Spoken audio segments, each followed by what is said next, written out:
itu ada kandungan mikro positif. Pertanyaan terakhir Bu, ini sudah ada surat izin atau?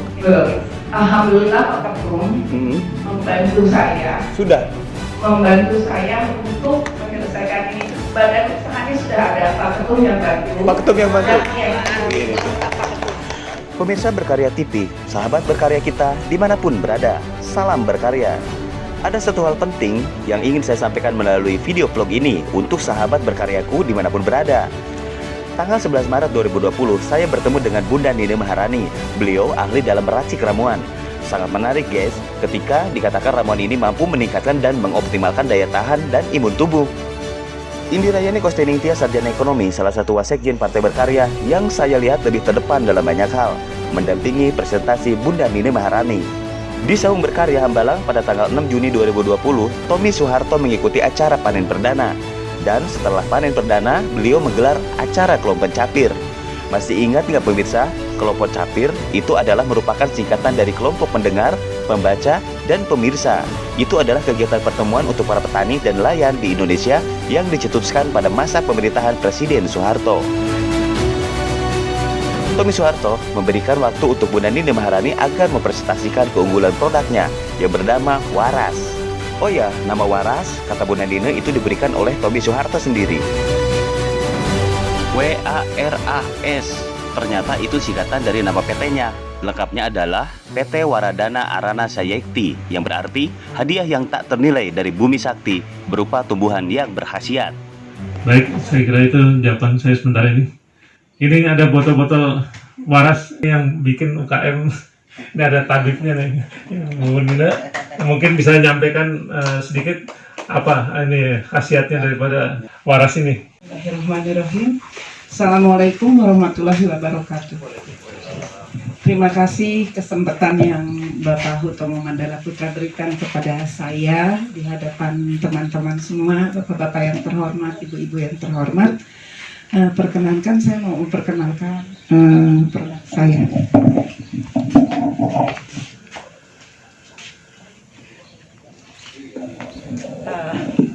Teman-teman, ini adalah minuman herbal. Jadi saya kira klop sekali ya karena ini bahan bakunya terbuat dari dedaunan, tumbuh-tumbuhan banyak sekali. Mungkin saya sebutkan sini utamanya daun kelor. Daun kelor moringa itu kekayaan Indonesia yang sangat luar biasa dan ini khasiatnya sangat-sangat luar biasa. Jadi ini andalan saya, bahan bakunya adalah daun kelor, bahkan sampai dengan ke bijinya itu lebih dahsyat lagi. Nah kemudian selain daun kelor juga daun sirsak, daun lidah buaya yang raksasa tadi Pak Agung, terima kasih. Kemudian daun pegagan atau antanan, daun kersen, daun temurui yang dari Aceh itu, kemudian kulit buah manggis, wah itu membuat stamina jadi strong gitu kan. Kemudian gula aren dan madu, sarang semut juga, Bapak dari Papua ya, sarang semut itu luar biasa bagusnya sarang semutnya. Nah, saya mengolah minuman ini menjadi produk yang namanya jamu atau herbal. Jamu atau herbal ini sudah berabad-abad yang lalu memang ibu-ibu memproduksinya gitu. Nah dan mungkin semua tahu khasiatnya, insya Allah bermanfaat, tidak ada yang sakit karena minum jamu, bahkan cenderung lebih sehat. Nah ketika saya olah minuman ini jadilah cairan yang warnanya coklat. Itu jamu atau herbal, tentu saja mengandung prebiotik. Prebiotik itu adalah kumpulan berbagai macam vitamin. Nah tentu bermanfaat untuk tubuh. Tapi saya lama-lama pikir-pikir, kalau hanya sekedar mengandalkan, nah itu kedahsyatannya Pak. Insya Allah bisa membobol sumbatan ya, arteri yang berpotensi stroke dan di vena jantung. Bapak Ibu juga bikin kaget. Seperti tempe, betul, saya menggunakan madu. Jadi kembali, kemudian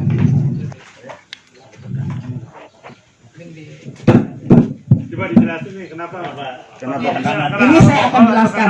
Tadi kan prebiotik ya, jamu atau herbal yang berwarna coklat itu mengandung prebiotik, kumpulan berbagai macam vitamin. Dari mana Bapak-bapak? Dari bahan baku yang dikandungnya, Gusti Allah yang kasih, ya kan? Itu bermanfaat. Tapi kemudian saya merenung bahwa banyak sekali kita bermasalah secara kesehatan.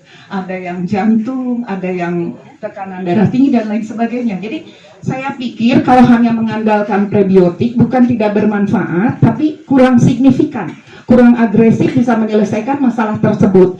Maka kemudian sesudah merenung, saya berpikir bahwa harus ada sesuatu yang lebih signifikan lagi, dan tentu itu makhluk hidup. Sehingga kemudian saya terinspirasi untuk mencoba mengupayakan agar minuman ini Allah ridho hidupkan makhluknya yang namanya mikroba positif, seperti halnya di kefir atau yogurt ya Pak ya. Nah, Yakult adalah minuman kesehatan.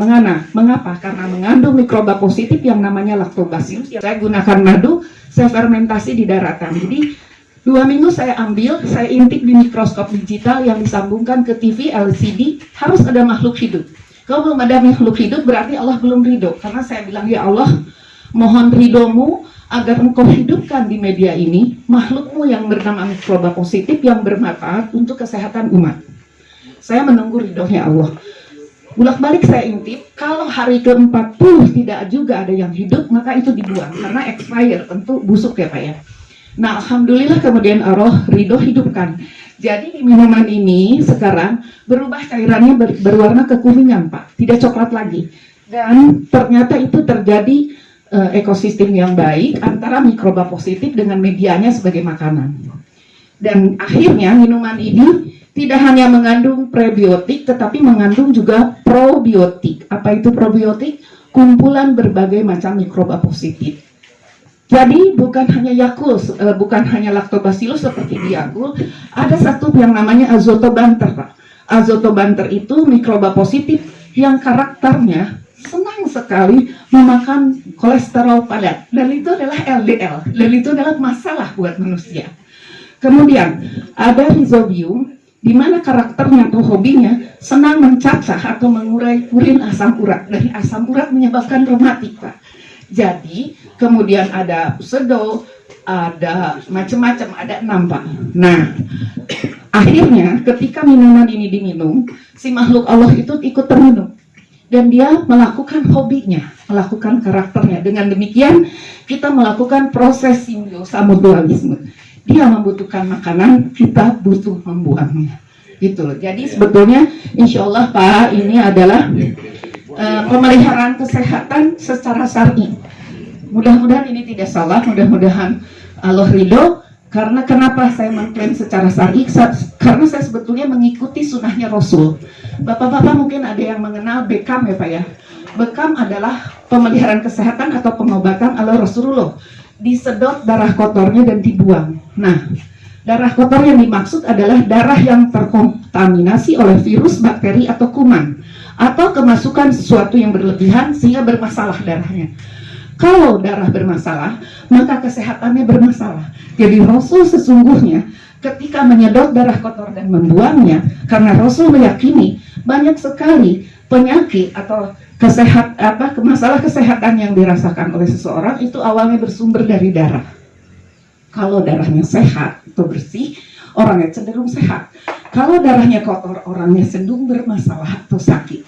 Nah, Rasul mengeluarkan dan membuangnya tersisa yang bersih. Jadi diharapkan sehat kalau darah bersih. Lalu kalau saya sebetulnya persis mengikuti sunnahnya Rasul, hanya teknisnya saja yang berbeda. Kalau Rasul menyedot dan membuang darah kotor itu, kalau saya memasukkan makhluk hidup Allah sejenis hewan mikroba positif ke dalam tubuh manusia itu melalui minuman ini. Dan kemudian ketika dia ada di plasma darah, dia melakukan kegiatannya yang menurut kita itu adalah proses detoksifikasi atau cleansing, membersihkan darah kita. Jadi ini simbiosa, proses simbiosa mutualisme gitu Pak. Semoga ini bermanfaat. Amin. Saya kira ini insya Allah bermanfaat. Bapak-bapak atau ibu-ibu kalau mau coba silahkan. Nah, kenapa tadi meledak Pak Tommy bilang? Itu kan makhluk hidup ya Pak ya. Dia seperti kita. butuh makan, minum, beraktivitas, bergerak, dan mengolah sedemikian rupa medianya agar tetap jadi makanan dia. Dan harusnya dia di suhu dingin, karena mikroba itu kecil sekali dan dia tidak berkelamin, sehingga dia tidak bertelur dan tidak beranak. Bagaimana dia memperbanyak diri? Dengan cara membelah diri. Kapan dia membelah diri? Pada saat suhu mendukung. Suhu yang mana? Dingin di dalam kulkas. Kalau suhu kurang mendukung, dia nggak enak gitu, dan beraktivitasnya jadi luar biasa kayak heboh, sehingga dibuka dar meledak. Tapi itu juga membuktikan, Pak, andai kata minuman ini azotobanter ada di dalam plasma darah, dan dia akan mencari musuhnya, kolesterol padat. Kalau kolesterol padat ada di pembuluh darah, arteri misalnya, kalau Bapak tebal, tegang, dan kaku di sekitar leher, itu artinya ada sumbatan, Pak, di leher. Yang menyumbat itu kolesterol padat yang sudah kristal. Maka dia akan menggigiti, baru retak sedikit, oksigennya banyak ya, Pak, ya, akan diterjang oleh oksigennya sehingga membobol sumbatan. Ini adalah tekniknya Dokter Terawan. Hanya Dokter Terawan menggunakan obat farmasi, kalau saya menggunakan makhluk Allah, gitu loh kira-kira. Semoga ini bermanfaat. Monggo hubungin saya atau nanti teman-teman saya yang lainnya. Terima kasih. Assalamualaikum warahmatullahi wabarakatuh. Harga per botol Ibu, harga per botol. Belum dijelaskan. Mungkin ini sedikit mengagetkan, tapi manfaatnya insya Allah luar biasa, jadi tidak kelihatan mahal. Dan Sebut aja. Bismillah, semoga saya bukan bermaksud mau pamer atau beria, itu tidak boleh. Tapi insya Allah omset penjualan saya hampir 50% itu saya kembalikan kepada orang yang sakit, yang membutuhkan. Jadi kalau ini kelihatannya agak mahal, sebetulnya bapak-bapak atau ibu-ibu, Allah ridho beri kesembuhan itu karena ridhonya bapak-bapak dan ibu-ibu untuk bersedekah kepada orang yang membutuhkan, terutama orang yang sakit. Harganya, Pak, yang original. Original tuh artinya gini, saya kasih nama, yang kasih nama waras Bapak Tommy Soeharto. Jadi waras itu artinya baik atau sehat ya. Nah, tapi jenisnya yang pertama yang original itu yang pre dan probiotik itu saya kasih nama waras ahwahita. Waras ahwahita. Waras ahwahita itu harganya 250.000 per botol. 350 mili. Kemudian variannya jadi ada banyak. Sekarang sudah total dengan sahwahita ada 15 varian. Jadi setiap kali ada case, ada kasus, kemudian ya mungkin Allah baik memberitahukan karena orang itu ditakdirkan untuk sembuh, lalu lahir jenis varian yang baru, ya. Cara minumnya, Oke. bukan satu botol diminum. Aja ini. Ibu harus jelaskan kami ini. Baik, siapa yang mau minum ini ya biar Nanti terbang Ibu. ada gelas kecilnya. Nah, ini adalah varian yang ke-14. Semua minuman saya ketika diminum harus dicampur air putih. Tujuannya apa? Agar dapat menyebarkan mikroba positif ke seluruh bagian tubuh. Gitu loh. Tapi yang ini tidak dicampur air putih karena ini sebetulnya antisipasi corona, Pak. Jadi tidak dicampur air putih, bahkan nggak boleh minum dulu selama 5 menit agar mikrobanya ada di sekitar saluran THT. Karena virus corona itu senangnya memapan ke situ. Gitu. Ya, dikumur-kumur lebih baik. Ini gelasnya ini seperti berapa? Ada slokinya, Pak, ada slokinya. Monggo siapa ini yang mau coba? Sini Bu, Ya bukan yang itu, Pak, yang itu. Bu naik, teh naik. Kumur-kumur sini. Kumur-kumur terus agak lama di ini taruh di sini. Ntar makin saya di sini. Udah. Tahu Bu. Bismillahirrahmanirrahim. Segini aja minum aja. Mengantuk malah. Nah, insya Allah. Jadi jauh sebelum ada kasus corona, ya sesungguhnya tadi kan ada 6 jenis mikroba. 2 diantaranya adalah mikroba positif yang senang membantai, membunuh, memakan virus atau bakteri atau kuman. Jadi bukan karena corona, cuman ini saya tambahkan rimpang dan rempah agar imunitas tubuh bagus. Hangat kan di sini ya, Pak Budi, hangat ya, seperti itu. Jadi Pak, kembali ke soal harga, yang original itu adalah 250.000. Ada yang 350.000, Cundamani, dan Dahayu, ada yang 400, ada yang 450, dan yang paling top adalah 500.000. Itu untuk cancer. Untuk cancer. Daripada kemoterapi dengan Jadi mungkin kalau saya boleh sedikit, insya Allah beliau sudah mengizinkan ya. Waktu itu saya terinspirasi untuk gini, kelor itu luar biasa dahsyatnya karena bisa membobol sumbatan di jantung dan arteri yang penyebab stroke itu ya. Lalu saya berpikir bagaimana dengan bijinya kalau daunnya aja sudah sedahsyat itu. Nah, saya nggak tahu gimana, saya punya keyakinan bahwa itu bisa mengatasi orang yang autoimun. Bahkan autoimun kebanyakan cenderung jadi kanker darah. Dan saya mencari biji kelor itu kemana-mana, saya tidak dapat. Tiba-tiba Ibu Adi Yudhoyono sakit, dan sakitnya sama, autoimun kemudian jadi kanker. Saya memang terobsesi ingin mengobati beliau. Saya mencari jalan, mencari akses kemanapun agar bisa bertemu dengan Bu Ani. Tapi Allah tidak mengizinkan, saya tidak mendapatkan biji kelornya, dan saya mentok. Tapi ketika kemudian saya sudah dapat biji kelor dan mengolahnya, Allah yang kasih, mungkin itu saatnya. Mungkin kalau waktu itu saya dapatkan Bu Ani kan tidak bisa merubah ketentuan Allah, sudah saatnya dipanggil, masalah buat saya. Bu Ani sudah wafat, kemudian tiba-tiba datang seseorang yang namanya Mira Wirahadikusuma, dan itu ponakan dari Bapak Umar Wirahadikusuma, wakil presiden, wakil Bapak zaman dahulu. Dan beliau sakitnya persis sama. Sudah 2,5 tahun dan sudah mengeluarkan uang sekitar 3 miliar di Jepang dan di sini. Dia lumpuh, tidak berdaya, dan minum itu dalam waktu 3 bulan. Beliau sudah berjalan. Ya. Tadi kan dikeluarin sama Bapak, itu nggak suap ya, tapi tidak ada kandungan alkohol kan? Tidak. Nah, terus kedua yang saya pertanyakan, buat yang jantung koroner, itu efeknya gimana dari Ya. ini?